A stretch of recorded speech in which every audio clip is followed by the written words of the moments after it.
2020 में कोविड के बाद पहली बार ऐसा मौका आया भारतीय बाजारों में जब एक ऐसा करेक्शन, एक ऐसा मंदी का माहौल देखने को मिला जिसमें बाजार न सिर्फ अच्छी तरह से टूटे भी बल्कि काफ़ी लंबे समय तक कमज़ोर भी रहे। और कई सारे निवेशक इस तरह की कमज़ोरी में घबरा जाते हैं, चाहे वो फिर पुराने निवेशक हों या फिर 2020 के बाद बाज़ार में आने वाले नए निवेशकों की बड़ी संख्या। ऐसे में ये बहुत ज़रूरी है कि आप जानें, सीखें और समझें कि किस तरह से कमज़ोर बाज़ार में आप अपनी वेल्थ को प्रोटेक्ट कर सकते हैं और वापस जब कभी भी तेज़ी का मौका बने तो इस बढ़ते बाज़ार में वेल्थ कैसे बनानी है। और इसके लिए आपको चाहिए कुछ ऐसे बड़े एक्सपर्ट्स की राय जिन्होंने खुद अपने लिए, अपने निवेशकों के लिए बड़ी वेल्थ बनाई है और लंबा तजुर्बा, अनुभव इस बात का रखते हैं। आइए हम आपको मिलवाने जा रहे हैं एक ऐसे ही वेल्थ क्रिएटर से। वो है सुनील सिंघानिया साहब, एबेकस एसेट मैनेजर एलएलपी के फाउंडर, और जानते हैं उनके अनुभव कि इस तरह के तेज़ी और मंदी के मार्केट में कैसे आप वेल्थ बचाएं और बनाएं भी। तो आइए स्वागत करते हैं सुनील सिंघानिया साहब का वेल्थ क्रिएटर से मिलिए हमारी इस खास सीरीज में। आज है वो हमारे मेहमान। सुनील सर, गुड मॉर्निंग, स्वागत है आपका। बहुत बहुत धन्यवाद जी बिजनेस को समय देने के लिए। हर बार यही कहते हैं कि धन्यवाद। दिस टाइम इट्स डिफरेंट, चाहे वो मामला तेज़ी का हो या मंदी का हो। तो आप बताएं कि इस बार क्या कुछ अलग आपको लगा है जो पिछली बार की गिरावट से अलग था, और इस बार क्या कुछ अलग हो सकता है जो पिछली बार की उछाल से अलग हो? अनिल जी, देखिए, अगर आप अगर पास्ट में जाएं और वो इंस्टेंसेस अगर आप रीप्ले करें जहां बाज़ार काफ़ी ज़ोर से गिरा था, मोस्टली वो बाज़ार है ना कोई एक एक्सटर्नल फैक्टर के वजह से गिरा था। जैसे कोविड हो गया या लेमन ब्रदर्स हो गया या वैसे कोई इंस्टेंसेस से जिसके वजह से बाज़ार बहुत ज़ोर से गिरा था। आई थिंक दिस टाइम ऐसे कोई एक्सटर्नल बड़ा फैक्टर नहीं है। हाँ, बहुत सारे छोटे छोटे फैक्टर हैं जो हम डिस्कस करेंगे अभी, बट इस बार जो बाज़ार गिरा है ना वो लार्जली इसके लिए गिरा है कि थोड़ा महंगा हो गया था। कोई शेयर में कुछ ज़्यादा ही महंगा हो गया था। एक थोड़ा सा है ना टूवर्ड्स एटलीस्ट FY24 के सेकेंड हाफ में थोड़ा फोमो हो गया था, और वो कोइंसाइड हो गया कि बहुत सालों बाद हमारे जो कॉरपोरेट प्रॉफिट्स आ रहे थे वो डिसअपॉइंट करते रहे। थोड़ा जीडीपी में भी स्लो डाउन हुआ, मे बी इलेक्शन के वजह से, और थोड़ा एक्सटर्नल फैक्टर का भी उसमें योगदान था। आप टैरिफ पकड़ लीजिए या डॉलर का मूवमेंट पकड़ लीजिए या थोड़ा सा एक डर का माहौल पकड़ लीजिए। तो आई थिंक ये इसके लिए थोड़ा डिफरेंट है that it is not because of some big external event. ये एक फंडामेंटल और छोटे छोटे न्यूज़ फ्लो को मिला के इस टाइम ये करेक्शन आया है, ना कि कोई एक बड़ा इवेंट जिसके वजह से बाजार इस टाइम इसी के लिए मुझे लगता है कि थोड़ा लंबा चला है। कभी भी कोई एक्सटर्नल इवेंट होता है ना तो एक्सटर्नल इवेंट पे जैसे ही डर खत्म होता है बाजार रिबाउंड कर लेता है। इस टाइम बहुत सारे छोटे छोटे इवेंट है, इसके लिए बाजार धीरे धीरे कंसोलिडेट कर रहा है। तो सुनील सर, एक चीज़ बहुत इंटरेस्टिंग है कि जब एक्सटर्नल इवेंट हो और कोई न कोई कारण हो घटने का एक अच्छा सा, तब तो अपने मन को तसल्ली भी हम दे दें कि हाँ चलो भाई ये ख़राब हो रहा है इसलिए घट रहे हैं, बाहर वाले घट रहे हैं, हम घट रहे हैं, जो भी हो, इंटरनल फैक्टर हो या एक्सटर्नल फैक्टर हो। लेकिन जब बिना किसी खास वजह के घटे तो डर और ज़्यादा लगता है, और स्पेशली जब पिछले 4-5 साल में इस तरह का माहौल देखने की आदत बिल्कुल छूट गई हो, तो ऐसे माहौल में कैसे अपने आप को वो मजबूत रखें कि भाई बने रहें, डटे रहें, टिके रहें, ये बड़ी चीज़ है। ऐसे कैसे कैसे किया जाए? तो अनिल जी, एक तो बहुत क्लियर है, जो भी इक्विटी का इन्वेस्टर है उसको प्रिपेयर रहना चाहिए कि बाजार है ना, मैं हरदम कहता हूँ ये कार्डियोग्राम के जैसा है। ये ऊपर नीचे होगा बट स्लोप अपवर्ड ट्रेंडिंग है, which is what the return is. और कार्डियोग्राम जब तक ऊपर नीचे तब तक हम जिंदा है। आई थिंक इक्विटी जो मार्केट है उसका भी जो I would say the basics है वो है कि ये ऊपर नीचे होगा ही होगा। सेकंड बहुत क्लियर है, आई थिंक अगर आपने डिसिप्लिन वे में इन्वेस्ट किया है तो ठीक है, 100 का 400 हुआ था, 400 का 350 हो गया है। ऑब्वियसली दुख होता है बाजार नीचे जाता है तो, लेकिन nothing to fear as such, आपका आ जाएगा फिर से भाव। हाँ, जो लोग सिर्फ लेट आए हैं और उन्होंने पहली बार ये ड्रॉ डाउन देखा है तो उनके लिए थोड़ी सी ये सीख होगी कि ना कोई भी भाव में आप ओवर कमिट मत करिए, नहीं तो देखना पड़ सकता है एटलीस्ट नियर टर्म के लिए।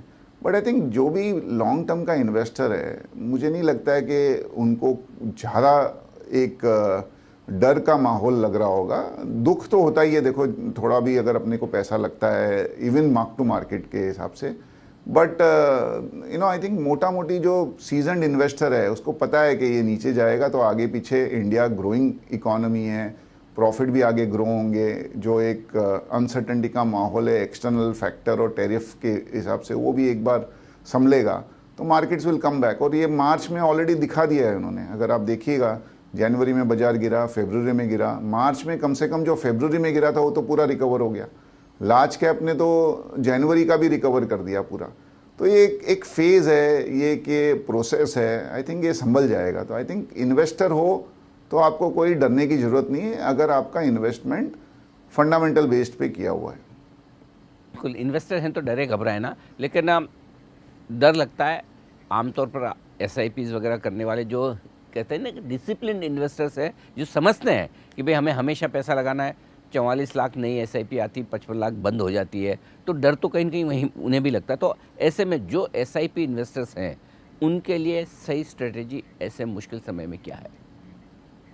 देखो अनिल जी, हम सब है ना इंसान हैं और हमें भगवान ने काफ़ी पॉजिटिव बोलते हैं ना क्वालिटीज़ दी है, बट थोड़ी बहुत है ना I would say negative qualities भी दी है, ईगो, जेलेसी, फियर, ग्रीड। तो आई थिंक ये सब है ना उसी का एक समावेश है। हम ग्रीड के वजह से ओवर कमिट कर देते हैं और फिर ओवर कमिट होता है तो जब भी डर लगता है तभी गलत टाइम पे गलत डिसीजन ले लेते हैं।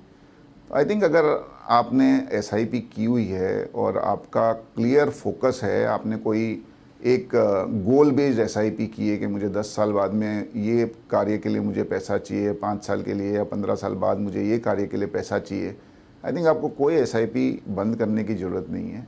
I don't think it will be a wise decision, क्योंकि फिर वो तो आपने जो गलती की है उसको आप उल्टे का एग्रेवेट कर रहे हो। तो आई थिंक एसआईपी का कंसेप्ट ही वही है कि बाजार ऊपर जाता है, नीचे जाता है, आपको हर लेवल पे आपका इन्वेस्टमेंट हो जाता है, net after a point of time आपका रिटर्न डेफिनेटली इकोनॉमी जो ग्रोथ है उससे ज़्यादा ही बनेगा।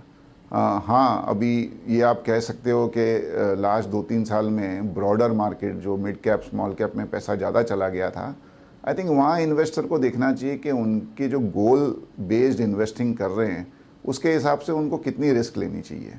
आई थिंक मैं ये नहीं कहता हूँ कि स्मॉल कैप मिड कैप अच्छे हैं कि ख़राब हैं, मुझे तो लगता है बहुत अच्छे हैं over a period of time, लेकिन वैल्यूएशन को देखते हुए लास्ट ईयर में उनमें एक थोड़ा सा ओवर वैल्यूएशन का माहौल हो गया था और रिटर्न इतने अच्छे थे कि जो भी इन्वेस्टर आते थे वो 100% स्मॉल और मिड कैप में ही पैसा लगाते थे। I think that is not a good strategy, you have to have a balance portfolio. और वहाँ अगर आपको कुछ ठीक करना है तो जब भी आपको मौका मिले आपका एसेट एलोकेशन आप ठीक कर लीजिए, बट मुझे नहीं लगता है कि आपको कोई भी रीज़न से एसआईपी बंद करनी चाहिए। मेरा तो यही एडवाइस रहता है कि आप इक्विटी से या एसआईपी से पैसा तब निकालिए जब आपको पैसे की ज़रूरत हो, otherwise let it be there, वो ग्रो होते रहेगा। हमने देखा है लास्ट 10, 15, 20, 25 साल में कितनी बार ऐसे मौके आए हैं जैसे बाजार 10, 15, 20% गिरा है, कोविड के टाइम पे 35% गिर गया था, लेमन के टाइम पे 50-60% गिर गया था, बट उससे कहीं ज़्यादा वो फिर से over a period of time बढ़ जाता है। और एसआईपी में और पैसा बढ़ाने का सबसे सही समय क्या समझते हैं आप? जब आपके पास पैसा हो तब बढ़ाइए। मुझे नहीं लगता है कि एसआईपी में भी आपको टाइम करना चाहिए। अगर आपको लगता है कि आप 10,000 रुपये की एसआईपी कर रहे हो और अभी आपकी इनकम बढ़ी है, आपके टैक्स कम हुए हैं और आपके पास डिस्पोजेबल इनकम बढ़ गई है, तो आप पूरा खर्चा मत करिए, थोड़ा खर्चा करिए, थोड़ा एसआईपी बढ़ाइए। ठीक बात है, बिल्कुल। अच्छा, अब कोशिश हमेशा ये रहती है वो इम्पॉसिबल काम करने की जो हमसे हो नहीं पाता कि भाई हम टॉप में बेच देते हैं 26,000 नहीं तो चलो कोई बात नहीं 25,500 में ही बेच देते हैं, अब नीचे में लेना भी है तो पहली चीज़ वो हो नहीं पाई। अब नीचे में लेने की कोशिश जो की जाती है वो कहाँ तक पॉसिबल है और क्या वाकई में कोई तरीका है कि हम गिरते हुए बाज़ार में अच्छे से बॉटम ढूंढ कर पैसा लगा लें? देखो अनिल जी, टॉप और बॉटम पकड़ना है ना हर बार इम्पॉसिबल है, और वो सिर्फ भगवान ही हर बार टॉप या बॉटम पकड़ सकता है। बाकी बढ़ते बाजार में लगता है कि और बढ़ेगा, गिरते बाजार में लगता है और गिरेगा। That is what human emotions are all about. अगर आपको लग भी रहा था कि बाज़ार ओवर वैल्यूड है, तो आपको बहुत पहले लोगों ने तो एंड ऑफ 23 में बोल दिया था कि बाज़ार ओवर वैल्यूड है, बट बाज़ार वहाँ से भी बढ़ गया और अभी घटने के बाद में भी वो 23 के लेवल से तो ऊपर ही है। तो आई थिंक बहुत डिफ़िकल्ट है ये टॉप और बॉटम पकड़ना। दूसरा, हमको ये नहीं भूलना चाहिए कि जब भी हम बेचते हैं और लेते हैं तो बहुत कॉस्ट इन्वॉल्व होते हैं। एक तो बेचते आपको टैक्स भरना पड़ता है, तो सपोज आपने 10 रुपये का शेयर 20 में बेच दिया, अभी वो जो 10 रुपया कमाया उस पर आपने 1.5 रुपया 15% टैक्स भर दिया। तो अगर बाजार 7-8-10% गिरेगा भी तो भी आपको कुछ फ़ायदा नहीं है, क्योंकि उतना तो आपका टैक्स में नुकसान हो गया। फिर एंट्री एग्जिट में ब्रोकरेज लगती है, एक्सचेंज के एसटीटी लगती है, इम्पैक्ट कॉस्ट आता है, आपने जो भाव में बेचा जो भाव में लेना है उसमें हरदम थोड़ा बहुत फ़र्क होता है। तो आई थिंक ये सबको देखते हुए आई थिंक बहुत ही मुश्किल है to do this unless you are a professional trader. तो ट्रेडर में भी ये सब कर सकता है, बट ट्रेडर फिर सिर्फ इनकम कमाएगा, वेल्थ कमाने के लिए आपको इन्वेस्टर ही बनना पड़ेगा। बिल्कुल। तो अनलेस आपका व्यू है कि नहीं बाजार 25-30% गिरने वाला है, ये 5-10% के लिए बेच के लेना ये बहुत ही मुश्किल काम है। बिल्कुल। और बात तो ये कि 25-30% घटने वाला है, ये पता ही तब चलता है जब तक 10-15% ऑलरेडी घट चुका हो, और बढ़ने के बाद समझ में आता है कि बॉटम बन गया। लेकिन अगर समझो किसी ने मिस कर ही दिया है सुनील जी, तो अब क्या करें? क्या अभी भी देर नहीं हुई है पैसा लगाने के लिए, या मौके देगा बाजार?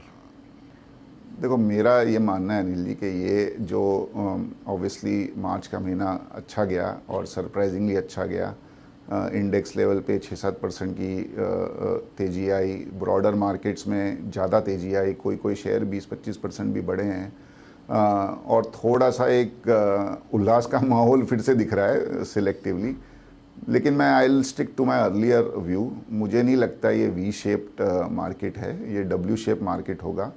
ये 5-6% बढ़ेगा, 3-4% घटेगा। आई थिंक ये ऊपर नीचे का ही माहौल रहेगा, बिकॉज अभी भी अर्निंग ग्रोथ में इतनी क्लैरिटी नहीं है। मार्च का क्वार्टर दिसंबर क्वार्टर से बेटर होगा, जो सितंबर क्वार्टर से बेटर था, बट सितंबर क्वार्टर में सिर्फ 3% अर्निंग ग्रोथ थी, दिसंबर के क्वार्टर में सिर्फ 5-6% अर्निंग ग्रोथ थी।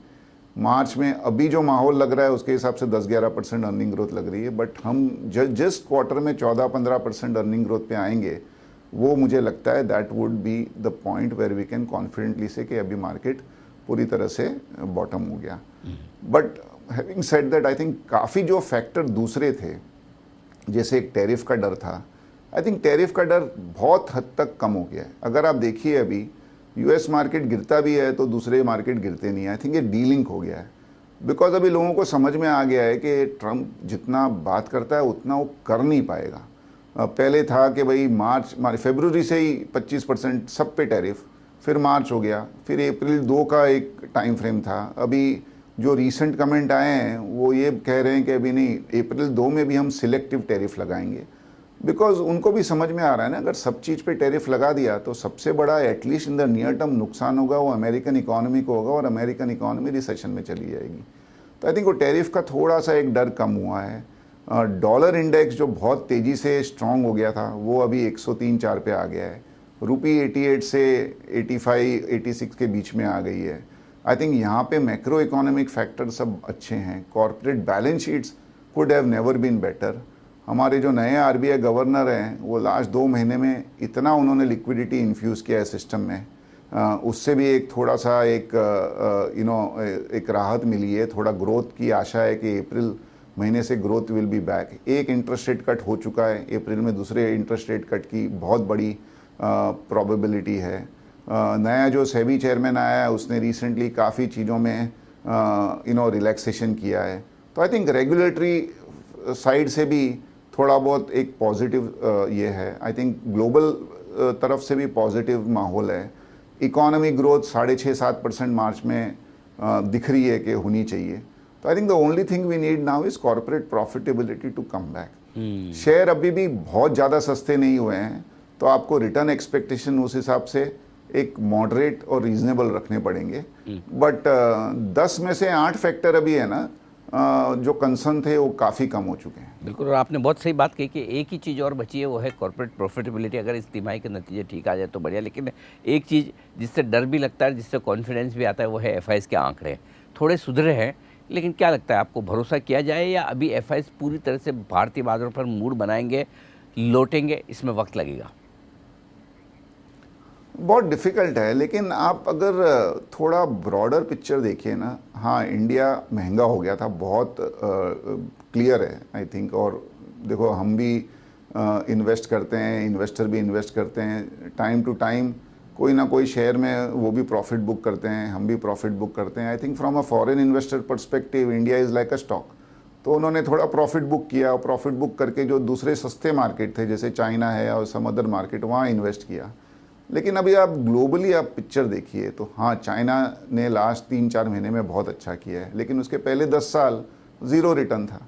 तो आई थिंक वो भी देखना चाहिए। दूसरा, जब यूएस में पहली बार ये टैरिफ का जो एक ट्रम्पेट ने बजाया, उसके रहते हुए बहुत सारा पैसा यूएस मार्केट में ही चला गया। तो अनिल जी, थोड़ा सा आपको आंकड़ा देता हूँ। US is 4% of the world's population, 65% of the world's market cap and 50% of the world's debt. अभी इतना पैसा यूएस में गया है, अगर वहाँ से सपोज 5% भी यूएस से बाहर निकलता है, दैट इज़ $3.5 ट्रिलियन। और उसमें से अगर 5% भी इंडिया आता है तो $175 बिलियन होता है। तो थोड़ा है ना, कभी कभी हमको जब हम नेगेटिव या थोड़े से कंसर्न वाले टॉपिक के बारे में सोचते हैं ना, हमको ये भी सोचना चाहिए अगर पॉजिटिव होगा तो क्या होगा। I think the moment India starts to grow at 7%, और ऐसी कोई कंट्री नहीं है दुनिया में जो 7%, बड़ी कंट्री जो 7% या ऊपर ग्रो हो सकती है, सिर्फ इंडिया है। इवन चाइना जितना भी स्टिमुलस कर दे, 5-5.5% से ऊपर ग्रो नहीं कर पाएगी। तो आई थिंक अगर इंडिया 7% ग्रो करना शुरू कर दे और कॉर्पोरेट प्रॉफिट फिर से 15% के आ जाए, तो देयर इज़ नो रीज़न वो फॉरेनर नहीं आएंगे। वो उनको भी तो कमाना है ना पैसा। अभी वो नियर टर्म में आएंगे कि 2-3 महीने बाद आएंगे कि 6 महीने बाद आएंगे, वो पता नहीं। लेकिन अगर आप देखिए ऑलरेडी 4-5 दिन से फॉरेनर पॉजिटिव हो गए हैं। अब दूसरी साइड देखिए, एक hospital chain 100% got acquired by foreigners. अभी एक गोल्ड फाइनेंस कंपनी में एक बड़े फंड ने $1 बिलियन का कमिटमेंट किया है। तो ऐसा नहीं है कि पैसा आ नहीं रहा है। हाँ, मानी जो हमको रोज फ्लो दिख रहे हैं उसमें नहीं दिख रहा था, लेकिन जो स्ट्रेटेजिक इन्वेस्टमेंट्स है या जो बड़े इन्वेस्टमेंट है या जो कंपनी को एक्वायर करने के इन्वेस्टमेंट है, उसमें बहुत बड़ा इंटरेस्ट है फॉरेनर का, और वो कम नहीं होने वाला है। बिकॉज जैसे कहा, ये 4 ट्रिलियन से 7-8 ट्रिलियन डॉलर जाने वाली एक लार्ज इकोनॉमी 6-7 साल में सिर्फ इंडिया ही है। तो आगे पीछे आएंगे ही आएंगे। ठीक बात है। तो ये तो बात सही है कि बड़ी इकोनॉमी तो फॉरेनर्स भी आगे पीछे आएंगे, लेकिन अब इस वक्त नया पैसा लगाने वाले जो भी रिटेल इन्वेस्टर्स हैं, वो किस तरह से बाज़ार को अप्रोच करें? क्योंकि एक बात चर्चा ये भी होती है कि लार्ज कैप में लगाएं, आमतौर पर मिड कैप स्मॉल कैप उन्हें पसंद आते हैं। एक किस तरह का पोर्टफोलियो बनाना चाहिए? देखो, इन्वेस्टमेंट में है ना, 2 चीज़ होती है। एक तो आपको क्या पसंद है और दूसरा आपके लिए क्या अच्छा है। बहुत बार हमको जो पसंद होता है ना, वो अच्छा नहीं होता है। अभी आप जंक फूड खाओगे, पसंद तो बहुत है लेकिन हेल्थ के लिए अच्छा नहीं है। But you have to have a mix of everything. आप रोज ही एकदम बिना मसाले वाला खाना खाओगे तो फिर खाने से ही आपका मन भर जाएगा। तो I think for a investor ना, आपको आपके रिस्क प्रोफाइल के हिसाब से सब एसेट क्लास और इवन विद इन इक्विटी सब टाइप के मार्केट कैप में आपका निवेश होना चाहिए। लार्ज कैप 100% होना चाहिए, वो आपको स्टेबिलिटी देता है पोर्टफोलियो को। मिड और स्मॉल कैप बहुत नेसेसरी है बढ़ती हुई इकोनॉमी लाइक इंडिया के लिए, क्योंकि अगर आपका अल्फ़ा बनना है वो वहाँ से बनेगा। लेकिन आप 100% मिड और स्मॉल कैप में डाल दोगे तो जैसे जनवरी फरवरी में आपने देखा 15-20% का ड्रॉडाउन हो गया, वो आपको फिर थोड़ा सा एक गलत डिसीजन के लिए आपको एनकरेज कर देगा। तो आप थोड़ा सा बांटिए, large cap, mid cap, small cap में। दोनों में अपनी अपनी एक बोलते हैं ना एडवांटेज है। लार्ज कैप आपको स्टेबिलिटी देगा और मिड और स्मॉल कैप आपको अल्फ़ा देगा। तो हम हरदम कहते हैं कि large cap is like an elephant, धीरे धीरे चलेगा लेकिन उसको ज़्यादा गिरना बहुत मुश्किल है। और मिड और स्मॉल कैप चीता है, या हम बोलते हैं हमारा जो मैस्केट है, स्क्विरल है, जो बहुत फास्ट भागेगा, लेकिन ऑब्वियसली टाइम टू टाइम वो थोड़ा वॉलेटाइल भी रहेगा। और सुनील जी, आखिरी सवाल, जब हर बार कहते हैं कि तेज़ी के लीडर नए बनते हैं, इस बार जब भी मजबूती बनेगी, तेज़ी बनेगी, लीडरशिप कहाँ से आएगी? देखो अनिल जी, क्या है ना, हमने देखा है हरदम जो लगता है ना बहुत लीडर है वो हो सकता है कि इक्विटी में रिटर्न नहीं दे। अभी मैं आज ही पढ़ रहा था कि किसी ने बोला है कि अभी जो डेटा सेंटर है उसमें कुछ ज़्यादा ही इन्वेस्टमेंट हो रहा है, हो सकता है कि इनकी ज़रूरत ही नहीं पड़े। तो आई थिंक बहुत बार ये जो एग्जॉटिक लुकिंग और साउंडिंग सेक्टर्स होते हैं ना, जिसमें बहुत पैसा आ जाता है, उसमें हो सकता है कि रिटर्न नहीं बने। तो आई थिंक हम तो वही बेसिक करते हैं कि जहां आपको प्रॉफिट ग्रोथ दिखे वो ही नई ट्रेंड है। अभी हमको लग रहा है कि एनबीएफसी और बैंक में profit growth is little bit more visible. जैसे मैंने कहा, लिक्विडिटी अच्छी है, आरबीआई गवर्नर थोड़े से प्रोएक्टिव है, आज भी उन्होंने अफोर्डेबल हाउसिंग का क्राइटेरिया थोड़ा रिलैक्स किया है, तो that is good sector. I continue to believe pharma chemical में एक सिलेक्टिव मोड में आपको देखना चाहिए। मेटल्स, जो दो a small sector looks good, क्योंकि अगर China is also stimulating the economy तो वहाँ पे एक थोड़ा सा एक माहौल बनता है। और इंडिया में कैपिटल गुड्स और इंफ्रा हरदम एवरग्रीन रहेंगे। ओनली थिंग इज़ वैल्यूएशन बहुत ज़्यादा महंगे हो गए थे, अभी थोड़े कम हुए हैं, लेकिन कभी भी जैसे मैंने कहा है डब्ल्यू शेप रिकवरी में आपको एक नीचे का एक फेज़ मिल जाए तो that can again be very good sector. अभी सब बोल रहे थे आईटी खराब है, लेकिन आप देखिए फिर से थोड़ा थोड़ा उसमें रुझान आने लग गया। तो आई थिंक कभी कभी है ना, जो सेक्टर अच्छे लगते हैं वो हो सकता है stock price will not respond to that. तो जस्ट फोकस ऑन कंपनीज जहाँ पे अर्निंग ग्रोथ में ज़्यादा विजिबिलिटी है। बिल्कुल ठीक बात है। तो जहाँ कंपनियों की कमाई ज़्यादा आपको साफ नज़र आए और फंडामेंटल्स बेहतर हो, वैल्यूशंस आकर्षक हो, वहाँ पैसा लगाएं। ये है राय सुनील जी के। बहुत बहुत धन्यवाद सुनील सर, आपका समय देने के लिए और वेल्थ क्रिएटर से मिले हमारी इस खास सीरीज में अपने अनुभव और साथ ही बाजार के आगे के डायरेक्शन पर हमारे दर्शकों को राय देने के लिए। जल्द आपसे फिर मुलाकात होगी। आज के लिए बहुत बहुत धन्यवाद और इस खास शो में इतना ही। मुझे दीजिए इजाज़त। नमस्कार।